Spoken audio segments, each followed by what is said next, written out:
मेरा प्रणाम स्वीकार करो महाराज। आपके शिकार पर जाने के लिए हाथी तैयार है। और माया? माया भी आपके इंतजार में जंगल में बैठी हुई है महाराज। अच्छा, ऐसा है क्या?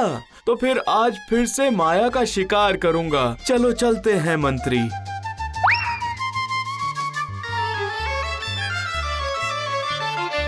हमारे महाराज प्रथम कुमार जी ऐसे ही नर्म स्वभाव के हैं। पशु पक्षी के जीवन के एवज में शिकार करना इन्हें बिल्कुल पसंद नहीं है। इसीलिए तो महाराज के बनवाए हुए बगीचे में उनकी पाली में बाघनी माया रहती है। महाराज रोज सुबह नियम से शिकार पर जाते हैं। कहाँ गए मंत्री? जल्दी आओ। अभी आया महाराज।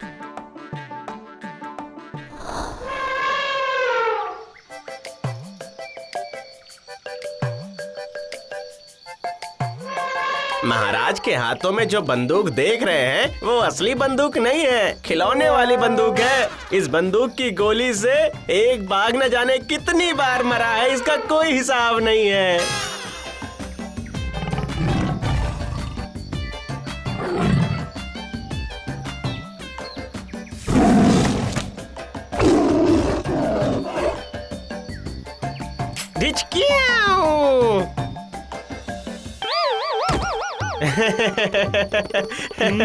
देखा ना मंत्री, एक गोली से कैसे मैंने बाघ का शिकार किया।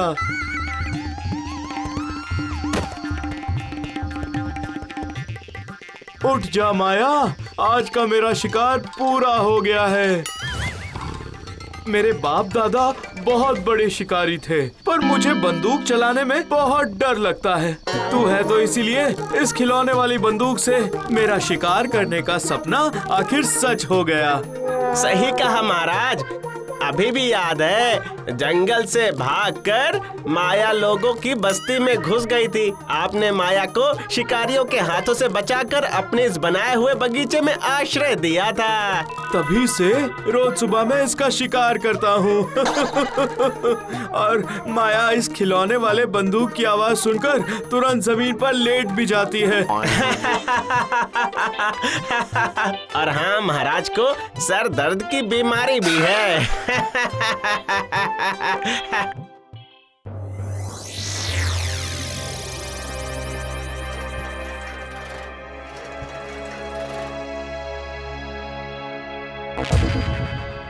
बताओ गुप्तचर, क्या खबर लेकर आए हो? खबर सुनकर आप भी हंसोगे महाराज। अच्छा, ऐसा है? तो फिर मुझे हंसाओ जरा।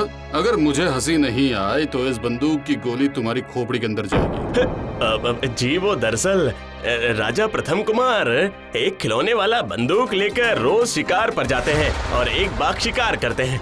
बाघ भी उनका पाला हुआ है। मुंह से बंदूक की आवाज निकालते ही वो जमीन पर लेट जाता है। अरे बाप रे, मर गया। ऐसा डरा दिया ना तुम्हें? चलो, इस नाटक से मैं बच गया। बहुत ही कमाल की खबर लेकर आए हो तुम। अब वक्त आ गया है उस प्रथम के राज्य पर आक्रमण करने का। प्रथम बंदूक चलाने से डरता है और मैं यही काम सबसे ज्यादा अच्छे से कर पाता हूँ। हाँ,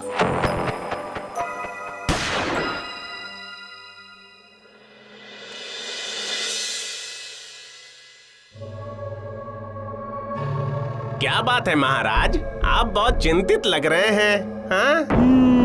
चिंता का क्या कोई अंत नहीं है मंत्री। चारों तरफ कितनी हिंसा है पता है? ये सब बंद कब होगा?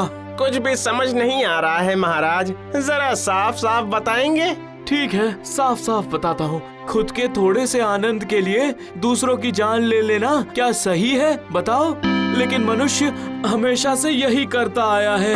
ये तो आपने सही कहा महाराज, लेकिन आप इस हिंसा को बंद कैसे करेंगे ये बताइए। सोच रहा हूँ कि जंगल के सारे पशु पक्षियों को अपने बनवाए हुए बगीचे में लाकर रखूंगा, जिससे कि कोई भी उनका शिकार नहीं कर पाएगा और उनकी जान भी बच जाएगी। ये सब आप क्या कह रहे हैं महाराज? फिर तो पूरा राज्य ही जंगल बन जाएगा। रहने दीजिए, आप ये सब छोड़कर कुछ और सोचिए महाराज। कुछ और मतलब क्या सोचूं? गोपनीय समाचार है महाराज। राजा तिलक वर्मा इस राज्य पर आक्रमण करने की सोच रहा है। हाँ। ये क्या कह रहे हो? तिलक तो बहुत अच्छी बंदूक चला लेता है। कहीं अगर उसने एक गोली मारी तो मेरी खोपड़ी उड़ जाएगी। तब क्या होगा? तब क्या होगा? क्या करूं? आप नहीं महाराज, अगर आप रोएंगे तो राज्य कैसे चलेगा? मुझे बहुत डर लग रहा है मंत्री, बहुत डर। एक ही उपाय है, इससे सांप भी मर जाएगा और लाठी भी नहीं टूटेगी।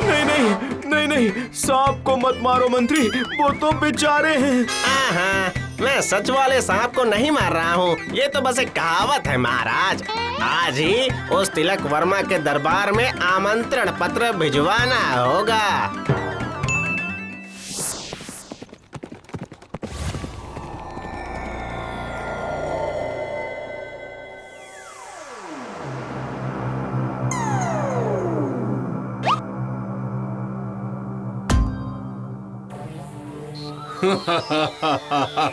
मैंने जिसके राज्य पर आक्रमण करने का सोचा था, उसने खुद मुझे पत्र भेजकर अपने राज्य भ्रमण के लिए आमंत्रित किया है। वाह! तो फिर सैन्य दल को? नहीं, मैं अकेला ही जाऊंगा।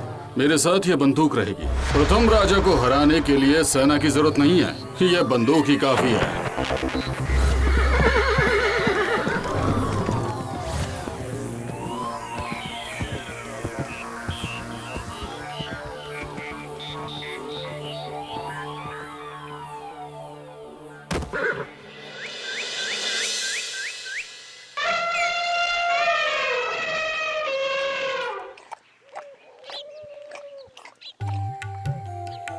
आइए, राजा तिलक वर्मा, आपका स्वागत है। आइए। आपका आमंत्रण पाकर ही मैं चला आया। कुछ दिन इसी राज्य में रहकर यहीं भ्रमण करूंगा।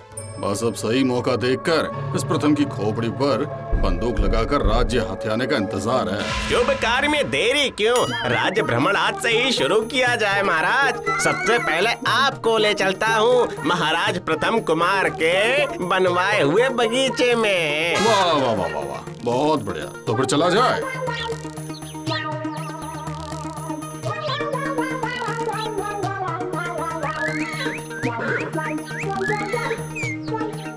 वाह वाह वाह, कमाल है, कमाल है। चारों तरफ कितने पशु और पक्षी हैं, हाँ? वो देखिए, उस हिरन का नाम मोती है। मोती को अब सदगति प्राप्त होगी। हाँ।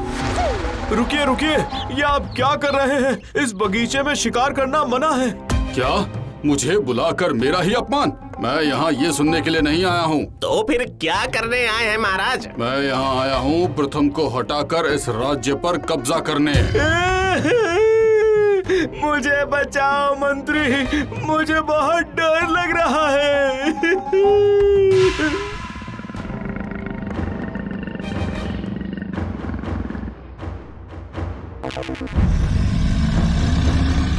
बाघ को देखकर मेरी बंदूक अपने आप ही मचलने लगती है। प्रथम, रुको, तुमसे पहले इसकी जीवन लीला शांत किए देता हूँ। उससे पहले मुझे कुछ कहना है महाराज तिलक वर्मा जी।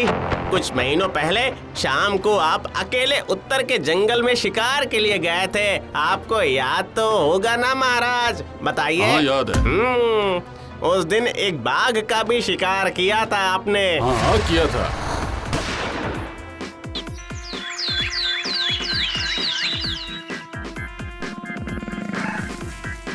ये वही बाघ है जो अपने साथी को खोकर वहाँ से भाग गया था। तुम्हें इतना सब कुछ कैसे पता चला मंत्री? क्योंकि उस दिन मैं पेड़ के मूल को संग्रह करने के लिए उत्तर की जंगल की तरफ गया था महाराज।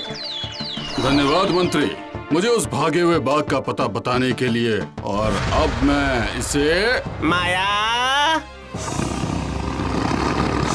नहीं, बचाओ, मुझे छोड़ दो। बचाओ, अरे मुझे बचाओ। चलिए महाराज, सांप भी मर गया और लाठी भी नहीं टूटी। मंत्री, इसका मतलब कि तुमने सब जानबूझकर किया है महाराज। उस दिन मैंने कसम खाई थी कि इसका बदला मैं जरूर लूंगा। मैं आपके राज्य का मंत्री हूँ महाराज। पशु पक्षियों के प्रति मेरा प्यार आपसे कम नहीं है महाराज। अच्छा हुआ कि तुम थे मंत्री। अभी काम खत्म नहीं हुआ है। बाघ के हाथों राजा तिलक वर्मा की मृत्यु की खबर चारों तरफ फैलानी होगी, जिससे कि भविष्य में कोई भी शिकार पर जाने से पहले 2 बार सोचे। इसी तरह हम इस पृथ्वी को पशु पक्षियों के रहने लायक बना पाएंगे मंत्री। तुम बस मेरा साथ देते रहना। वादा करता हूँ महाराज, मैं आपके साथ हमेशा रहूंगा।